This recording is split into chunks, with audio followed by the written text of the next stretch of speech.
parece una cosa, pueblo? En el estrado tendría que estar vos y nosotros aplaudiéndote.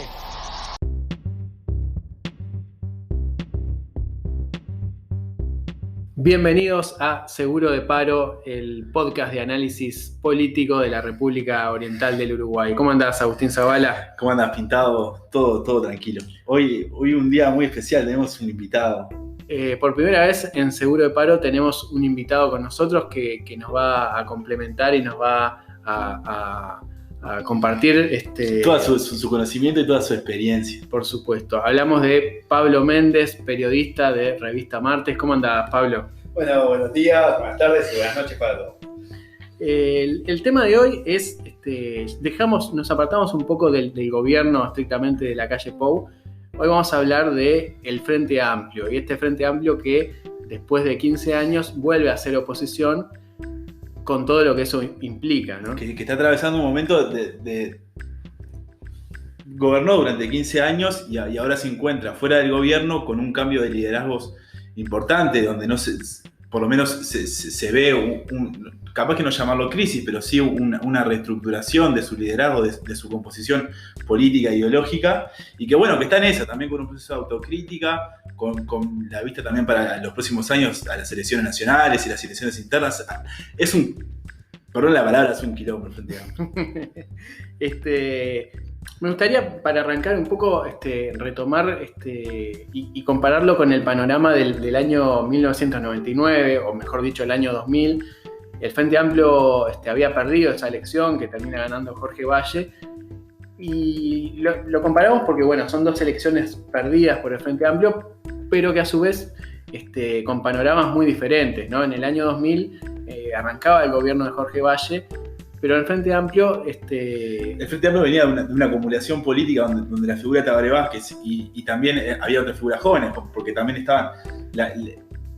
Astor y Mujica eran figuras relevantes de la política, no eran estos actores políticos de hoy, estaban mucho más activos. Entonces la figura de Tabaré Vázquez, ese líder que terminó siendo, que es desde la vuelta de la democracia hasta ahora, sigue siendo Tabaré Vázquez, estaba en ese momento con mucho más fuerza. Claro, y no se discutía tanto, se asumió, digamos, por más que había habido una interna en el 99 entre Vázquez y Astori, no se discutió el liderazgo de Vázquez, que de hecho fue presidente del Frente Amplio después, y bueno, se mantuvo como un líder desde la oposición importante, sin estar incluso en el Parlamento, y pudo ejercer ese rol. Algo que ahora se ve mucho más difícil, el hecho de no estar en el Parlamento y poder tener un rol relevante. Ahí hay un punto, pensando un poquito en voz alta, que tiene que ver con la identidad, ¿no? El Frente Amplio, aquel del 99, no tuvo una crisis de identidad porque se nació como oposición, se identificaba con la oposición y la derrota le hacía continuar en esa línea de oposición. La realidad de hoy es totalmente distinta en ese sentido. Claro, incluso me acuerdo que debe haber sido de los primeros discursos políticos que me acuerdo con claridad de Tabaré Vázquez el día que termina, que van al balotaje, ¿no? En octubre del 99, Tabaré Vázquez celebra por más que se sabía o se vislumbraba que no le iba a alcanzar para ganar, Tabaré Vázquez decía, bueno, somos la primera fuerza política del país, y que era la acumulación de, el Frente Amplio ya definitivamente era el partido más votado. Se sabía que era cosa de tardanza que el Frente Amplio tuviera el gobierno. Claro, y creo que ahora, por más que pueda seguir siendo la fuerza política más votada, el Frente Amplio ya no siente ese orgullo o esa tranquilidad de esa posición, digamos. Y bueno, se abre esto de ¿quién es ahora el líder del Frente Amplio? Esa figura que podía ser Tabaré Vázquez en el 2000, ¿quién es ahora? Sin estar en el gobierno, ¿dónde está ese liderazgo, no?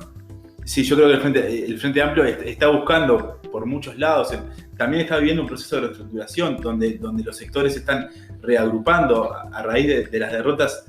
Yo creo que tiene que ver con las derrotas electorales y la pérdida de los liderazgos está haciendo que el Frente Amplio se esté reestructurando de vuelta en ejes que son diferentes.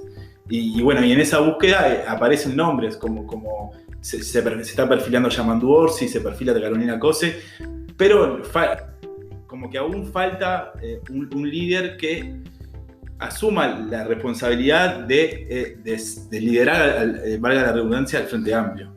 Ahora, siguiendo con esa comparación, ¿no? Uno podría pensar, bueno, ¿qué pasa con Daniel Martínez, ¿no? Un candidato que estuvo muy cerca realmente de poder, o sea, no estuvo tan lejos de ganar la elección, y sin embargo, parece ser que nadie lo tuvo en cuenta a la hora de, o sea, nadie se planteó que realmente pudiera ser el líder de este Frente Amplio, digamos, como que hubo un acuerdo tácito de que, bueno, la derrota de Daniel Martínez lo terminaba de eliminar, que era algo que, digamos, sacar a Daniel Martínez del medio no parecía molestarle demasiado a muchos sectores del Frente Amplio.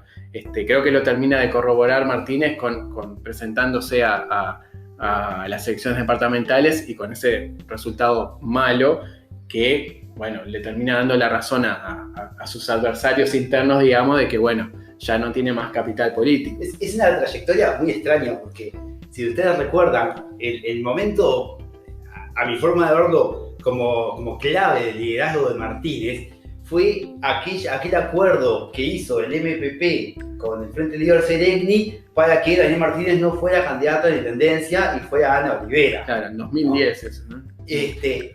Ese fue como, yo creo que sin esa historia, quizá Martínez no hubiese sido el intendente, porque eso fue lo que generó el ambiente para que muchos frentamplistas entendieran que era justo que Martínez fuera el intendente, claro, porque no había podido ser. Y además cultivando Martínez un perfil que quiso ser similar al de Vázquez en el sentido de, bueno, de un hombre exitoso desde lo profesional, pero también con esa pata popular o bueno, historia vinculada al sindicalismo o a los orígenes del Frente Amplio, pero sin embargo se fue de alguna manera, a pesar del quizás el mejor momento que, como decías, de esa candidatura que no fue, que después la logra hacer en 2015, con incluso muy buenos porcentajes de aprobación de su gestión, o sea, una gestión que, como no pasaba hace tiempo, había dejado una buena impresión en los montevideanos y aún así quedó totalmente fuera, digamos. Sí, los procesos políticos que eligió vivir, yo creo que lo terminan dejando un poco de lado y afuera de la discusión política. También un poco de la justicia también lo termina, eso que decía recién Pablo, lo que la gente decía, es justo que Martínez fuera candidato en el 2015 a la intendencia, quizás lo termina diciendo, no es justo que Martínez siga estando y que pierda, no es justo que Martínez gane la intendencia de vuelta por todo el proceso político que vivió y que arrastró en los últimos meses. Hay que hablar, bueno, cuáles son, si no es Martínez, quiénes son los otros personajes que aparecen. Y creo que lo primero es bueno también evaluar que Javier Miranda, que venía siendo presidente del Frente Amplio, si bien tenía ese cargo de presidente, nunca llegó a ser ni por asomo una especie de líder partidario, ¿no? Era más bien como una especie de pivot o de vocero de algunas cuestiones internas, ¿no?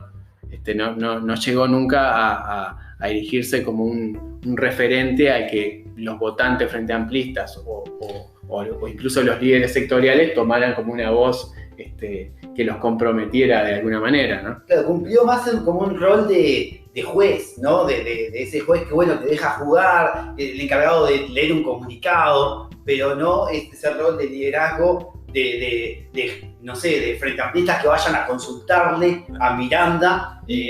No, incluso uno se puede hacer la pregunta, ¿qué va a pasar con Miranda después de las elecciones del Frente Amplio? Y uno no le encuentra un lugar a Miranda.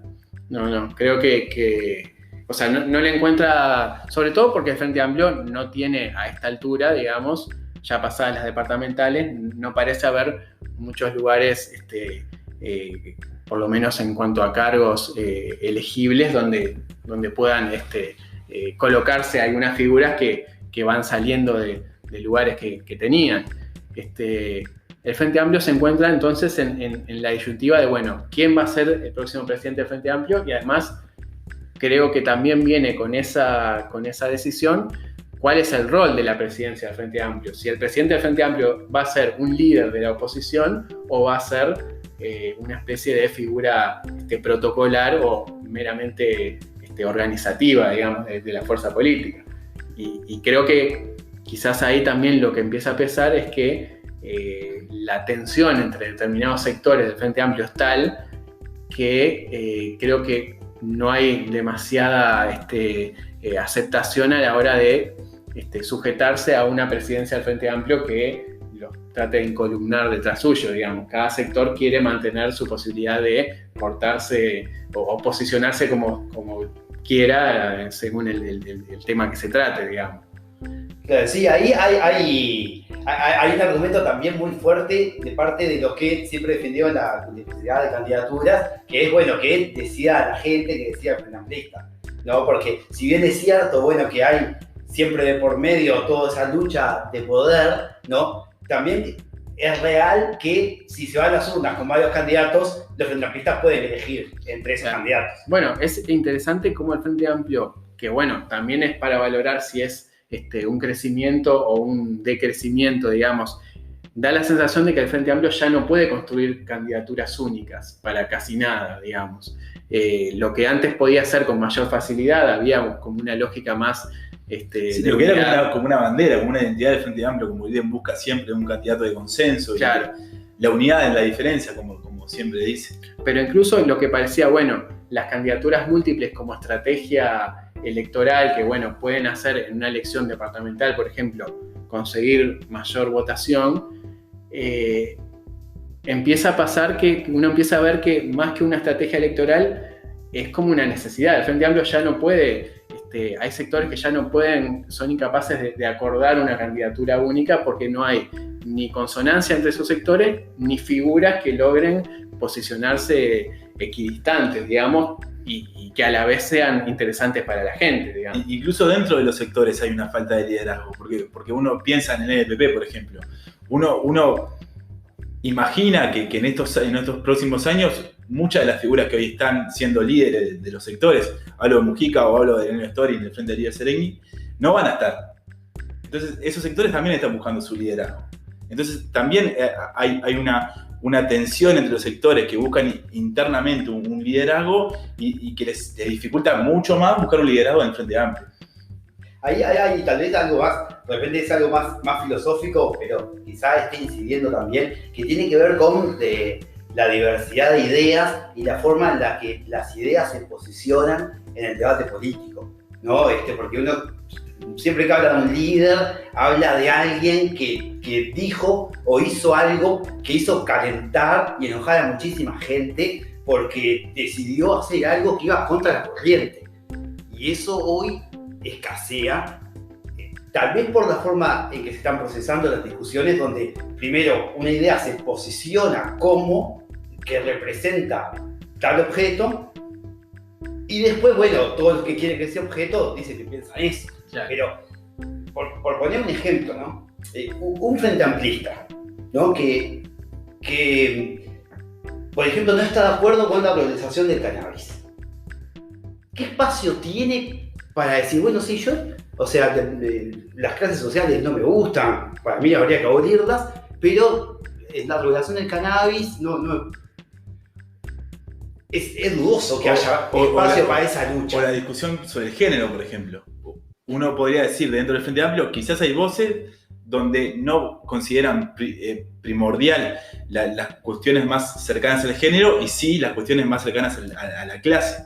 Pienso en el NPP, por ejemplo, que históricamente ha como mantenido una distancia con las cuestiones de género y siempre machacando sobre que la diferencia original es la cuestión de clase. Claro, creo que también eso va o demuestra, bueno, los problemas que enfrenta el Frente Amplio a la hora de reconocer o identificar cuál es su plataforma política en el siglo XXI, en el año 2020, digamos, o de cara a un 2025. Si es simplemente, en ese sentido creo que termina hasta siendo un alivio estar en la oposición, en el sentido de, bueno, cuando termine este gobierno va a tener más cosas que poner en un programa de gobierno o más banderas que levantar que a fines de 3 gobiernos consecutivos, donde, bueno, la agenda se te va apretando por la propia lógica de gobernar. La agenda y tu capacidad de poder leer la sociedad también, ¿no? Yo creo que una de las cosas que le pasó al Frente Amplio es que no logró ver y analizar los cambios que se dieron en la sociedad en los últimos 15 años y se quedó con algo que terminó en su derrota. Sí, llama la atención los procesos de autocrítica del partido del Frente Amplio, porque yo por lo menos las autocríticas que he leído o he escuchado, todas son de la índole no supimos comunicar lo maravilloso que hicimos. Claro. ¿No? O peor, la gente no entendió lo formidable que fue nuestro gobierno. Y ese tipo de autocríticas son una trampa al solitario. Recién me mandaron un mensaje con una frase maravillosa.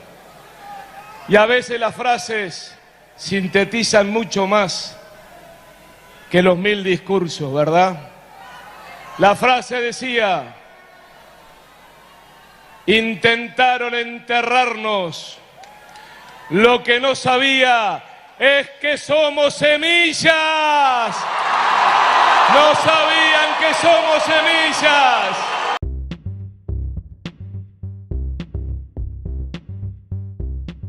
También me parece que, bueno, para volver un poco al tema de los liderazgos y cerrar un poco el capítulo de la presidencia del Frente Amplio, se han manejado, bueno, los nombres de Marcos Carámbula, que bueno, ha puesto como una condición ser un candidato de consenso.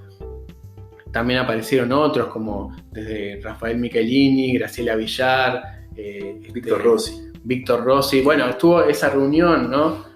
Que también habla un poco de cómo se toman las decisiones en el Frente Amplio actual, ¿no? Una reunión un poco sorpresiva quizás entre Tabaré Vázquez, José Mujica y Lucía Topolansky, donde presuntamente se puso sobre la mesa el nombre de Carámbula, por ejemplo. Después supuestamente también Vázquez puso el de Rossi. Sí, se da una cosa particular, que después de esa reunión Topolansky sale a hablar a los medios diciendo que Vázquez apoyaba la idea de que Carámbula fuera el presidente de consenso del FA, y unos días después Vázquez divulga en el semanario Búsqueda que en realidad su candidato es Víctor Rossi. Sí, es curioso también, bueno, cómo sin que aparentemente nadie lo decida así, el propio Mujica o el propio Vázquez toman las riendas del asunto y dicen, bueno, vamos a acordar un candidato.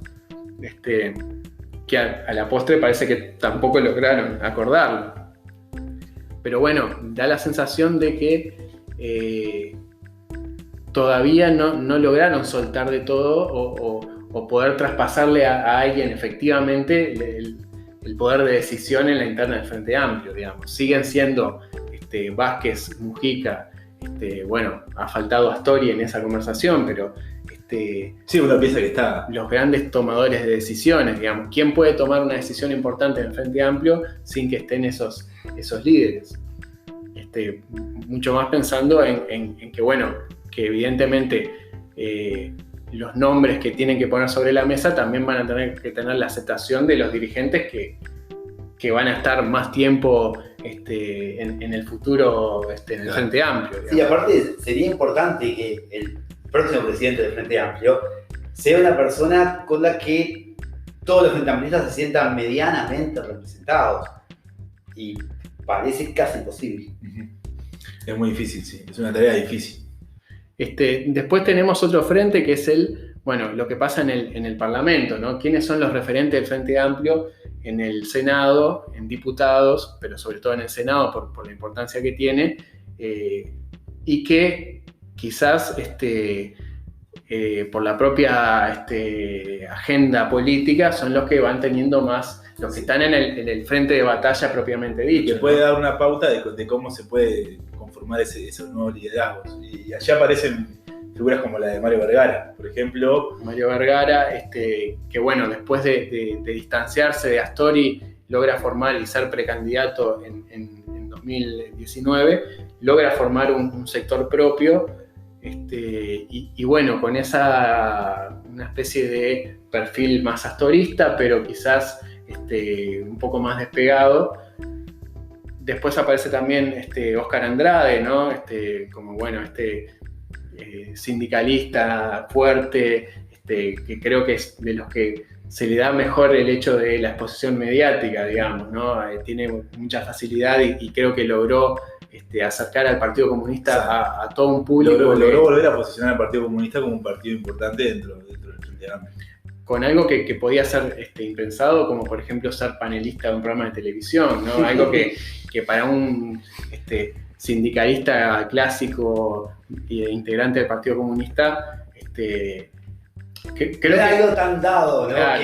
Que un liderazgo pueda tener como el impulso mismo en los últimos videos que se han publicado de Andrade en redes sociales, en ese comentario cotidiano, que de alguna manera en realidad simplemente cumple la vieja función de llevar a la cotidianidad de la sociedad la discusión que se da en el Parlamento, ¿no? A través de empresas multinacionales y todo lo que puede hacer ruido al comunista típico. Claro, creo que Andrade entendió clarito que, bueno, hay que dar una batalla en esos ámbitos mucho más mediáticos, mucho más quizás ajenos a la orgánica clásica, ¿no?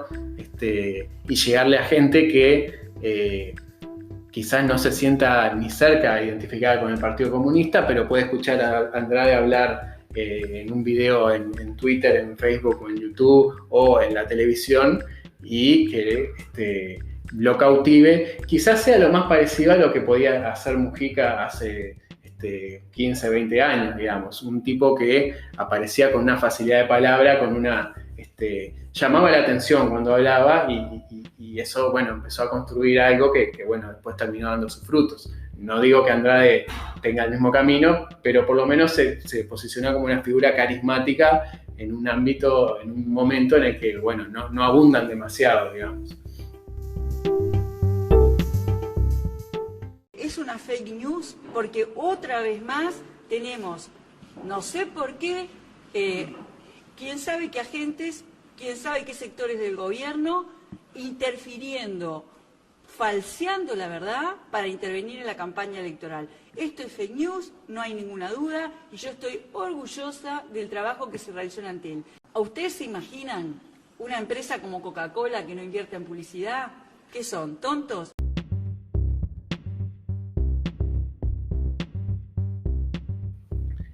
Tenemos también a Carolina Cose, bueno, que también logró ganar un lugar en el Senado, ahora va a ir a la Intendencia de Montevideo, pero que también se perfila como una figura que uno puede decir incluso que logró posicionarse y que logró ganar la elección en la Intendencia por ese rol de oposición que jugó en el Parlamento, como que ella se logró ponerse en ese lugar de confrontación con el gobierno nacional. Claro, creo que es algo que hizo algo que le estaba haciendo complicado al Frente Amplio, que es, bueno, creo que el Frente Amplio empezó tímidamente a defender varias de sus conquistas, porque bueno, creo que en eso sí que la pandemia complicó mucho las posturas del Frente Amplio como oposición, porque bueno, en un momento de pandemia, ponerse muy confrontativo podía ser hasta visto como irresponsable o casi que antipatriota, digamos. Pero bueno, Cose consiguió, sobre todo con el Antel Arena y la defensa de la gestión en Antel, consiguió efectivamente poder defender uno de los ataques más claros del gobierno, que era las acusaciones sobre derroche de recursos o irregularidades. Bueno, en la primera versión de la LUC, recordás que estaba el artículo 48 de ahora de la ley de medios, que tenía que ver con compartir infraestructura, con privados y eso. Y Cose se posicionó muy bien como la principal defensora de esa autonomía y de esa protección que entiende que que tiene que tener la empresa. Claro, y una defensa de una empresa pública, que es algo que bueno, que en gran parte de la población tiene una carga muy importante, digamos. Es muy duro para gran parte del electorado, incluso que trasciende al frente amplismo, atacar o empezar a proponer la flexibilización de empresas públicas, que quizás menos que antes, pero sigue siendo un tesoro importante de gran parte del electorado uruguayo. Sí, claro, si no tuviese que explicarle, por ejemplo, a un extranjero cómo piensa este país políticamente, es sin duda estatista, ¿no? Claro. Más allá de que haya ganado el Partido Nacional y que haya corrientes liberales que tienen fuerza como matriz de país, ¿no? Y como, si se puede decir, identidad nacional, hay eso y un poquito más. De hecho, creo que en algún momento el oficialismo de la calle Pou, y creo que a nivel después en las internas lo hizo muy, muy claro, en las departamentales, creo que de alguna forma el oficialismo eligió a Carolina Cose como su líder, su referente de oposición. De hecho, en las departamentales, en un momento, Laura Raffo casi se contestaban entre Laura Raffo y Cose y dejaban por fuera a los otros candidatos. Y yo no sé si eso obedece específicamente a algo pensado o fue que se fue dando, pero creo que también es la explicación de ese capital electoral que ganó Cose en este 2020 y que también se benefició mucho del aplazamiento de las elecciones. Porque bueno, realmente el gobierno logró posicionar a Cose como la referente opositora por lo menos más visible o más notoria dentro del Frente Amplio. También es un cuestionamiento a las estructuras del Frente, porque estamos hablando de una persona que no tiene historia en ningún sector.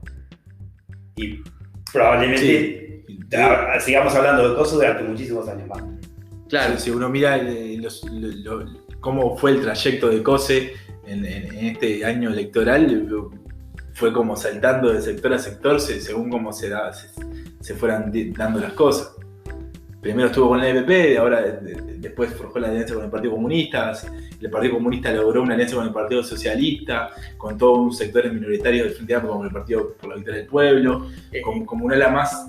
Ella quedó como una referente. Ella una se ala más de sigue, izquierda. claro, se sigue manteniendo, o se sigue declarando independiente, también hábilmente buscando no comprometerse demasiado con ninguno de los sectores que luego le pueda generar algún ruido en una candidatura única o una candidatura final en el futuro, ¿no?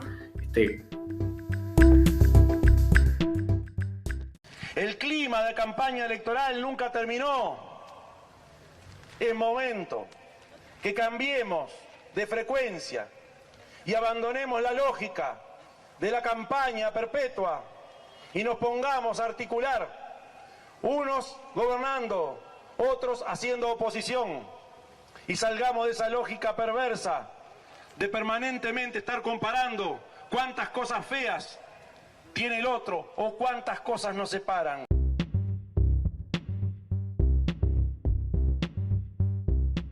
Creo que después, ya saliendo del Parlamento,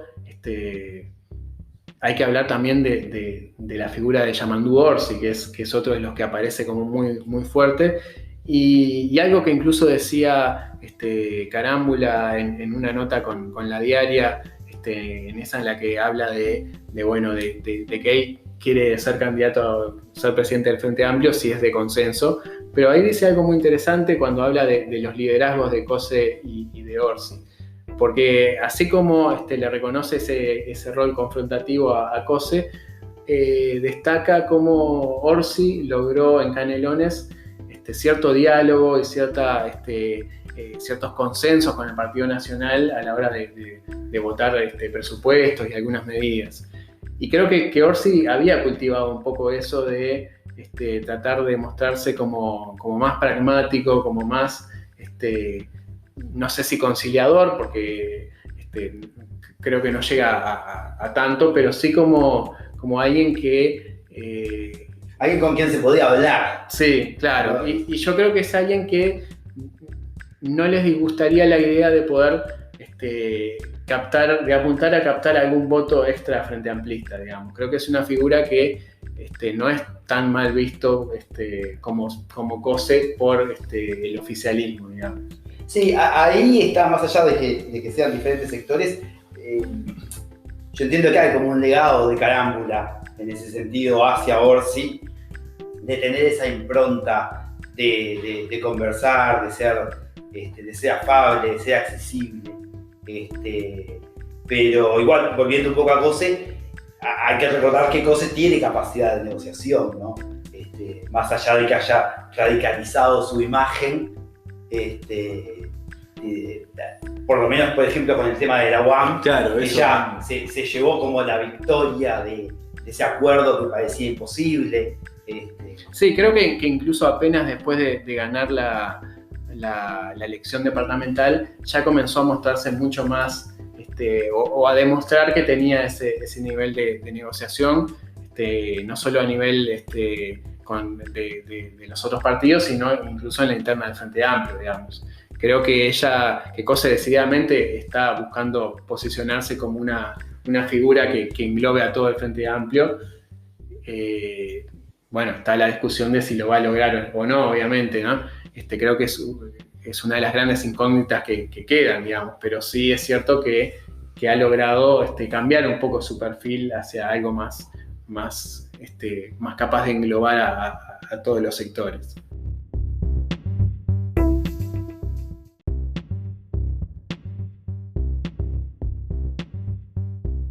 Tenemos que pensar también, y pensando en los años que quedan de gobierno, recién va un año. Claro, acaba la pregunta, ¿qué puede pasar? ¿Qué puede hacer el gobierno con esa unidad? ¿Qué efectos puede tener el transcurso del gobierno de la calle Pou en esa reestructuración y ese reposicionamiento del Frente Amplio? Que uno podría llegar a pensar que en los momentos de crisis es cuando la unidad y el frente político, no el Frente Amplio, sino el frente político termina uniéndose frente a un enemigo o frente a un opositor. Claro, ese papel de oposición que de alguna manera se fortalece de los problemas que va teniendo el gobierno de turno, digamos. Y eso no lo ha tenido en estos primeros meses el Frente Amplio, sobre todo porque estuvieron marcados por la pandemia, donde no se podía un poco marcar demasiado la confrontación. No, incluso uno puede pensar que en este momento hay como una aceptación general, o por lo menos en grandes líneas, de lo que es el gobierno aún. Que uno tiende a presumir que cuando el año que viene o el próximo los efectos de esta crisis que estamos cimentando ahora empiecen a hacer mella en los salarios, en el empleo, en la economía en general, eso puede dar pie quizás, puede ayudar al Frente Amplio en esa unificación.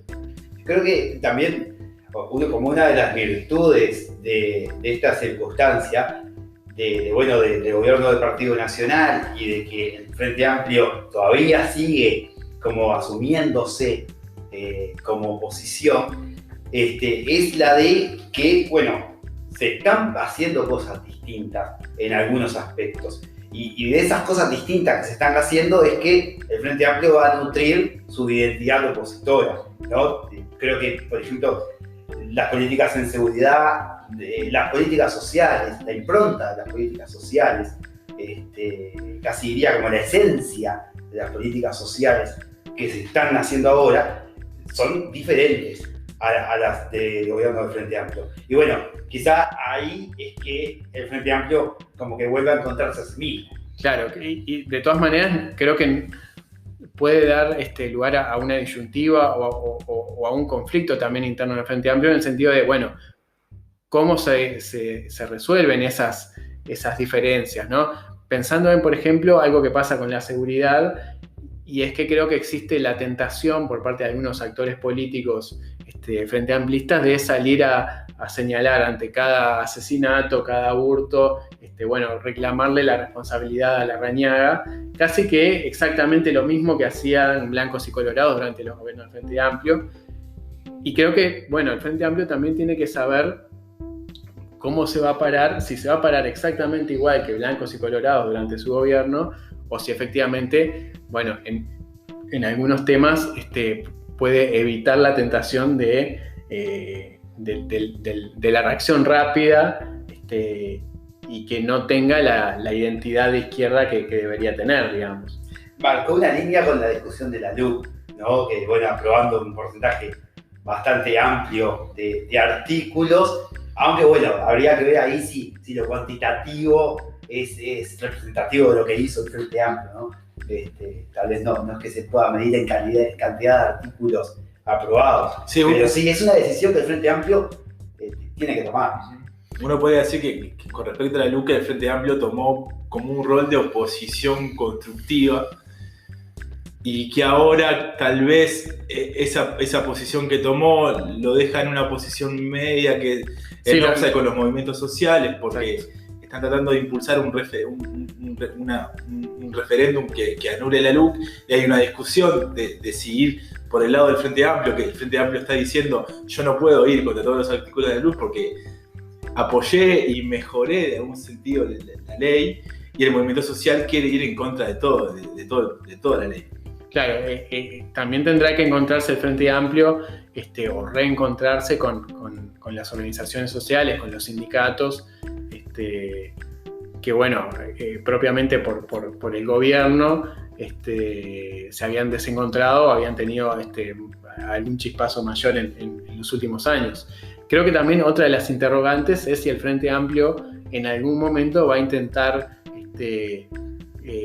digamos, vincularse o buscar algún tipo de alianza puntual con miembros de la coalición de gobierno, como puede ser Cabildo Abierto o como puede ser el Partido Colorado, o principalmente el sector ciudadano del Partido Colorado, que puede mostrarse como más autónomo con respecto a la calle Pou. Sí, algunas señales ya han demostrado, hay por lo menos intenciones de que Cabildo Abierto y el Frente Amplio vayan conjuntamente en algunos aspectos, como el proyecto de ley sobre la extractivización de la tierra.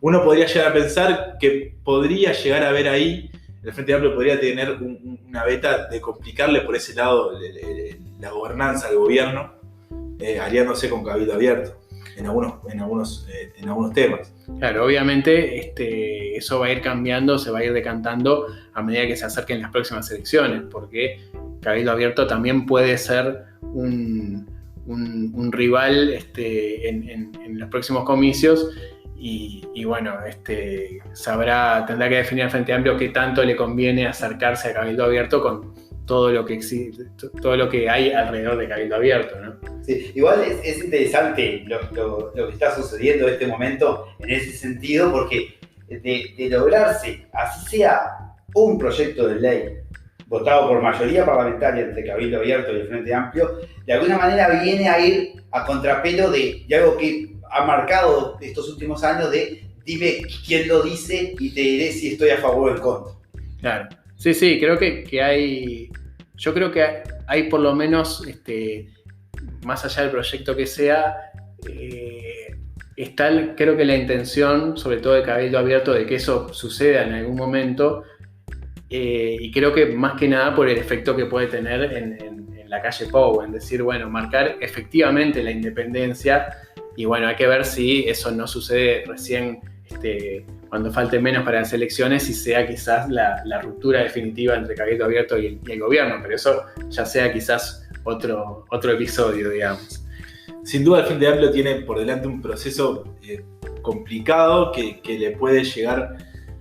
El Frente Amplio sin duda quiere volver al gobierno en 2024, y para eso va a tener que atravesar procesos bastante complejos. Uno es todo esto que estamos hablando, y bueno, así llegamos al final de este nuevo episodio de Seguro de Paro. Queremos agradecer a Pablo Méndez, que nos acompañó en esta edición y que inauguramos la línea de 3. Muchas gracias por la invitación. Bueno, lo más interesante de todo esto es poder despedirse con buenos días, buenas tardes, buenas noches. Muchas gracias.